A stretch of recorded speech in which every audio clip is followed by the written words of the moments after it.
जमात इस्लामी का 3 रोज़ा मुल्क इज्तिमा लाहौर के ग्रेटर इकबाल पार्क में शुरू हो गया। इफ्तिताही सेशन से खिताब में अमीर जमात इस्लामी ने कहा कि जमात इस्लामी ख़ानदानों और इस्टेब्लिशमेंट के इशारों से नहीं चलती, ना ही इस साजिशों के ज़रिए हुकूमत में आना चाहती है। मुल्क में माफियाज का निज़ाम चल रहा है जो अवाम को तंग कर रहा है।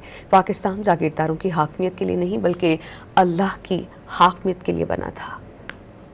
साजिशों के जरिए इख्तिदार में नहीं आएंगे, ये भी बता दिया था कि फॉर्म 47 पर कोई हमें लाने का सोचे भी नहीं।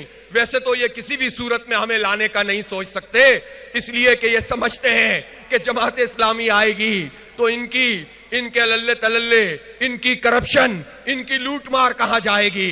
लिहाजा एक ही रास्ता है, पुरअमन सियासी मुजाहिमत करो। शुहदा का ये पाकिस्तान है, इसलिए किसी सियासतदान, किसी हुक्मरान की वजह से आप पाकिस्तान से नाराज ना हो। ये पाकिस्तान भी इस जाबिर तबके से आजादी हासिल करेगा इंशाअल्लाह।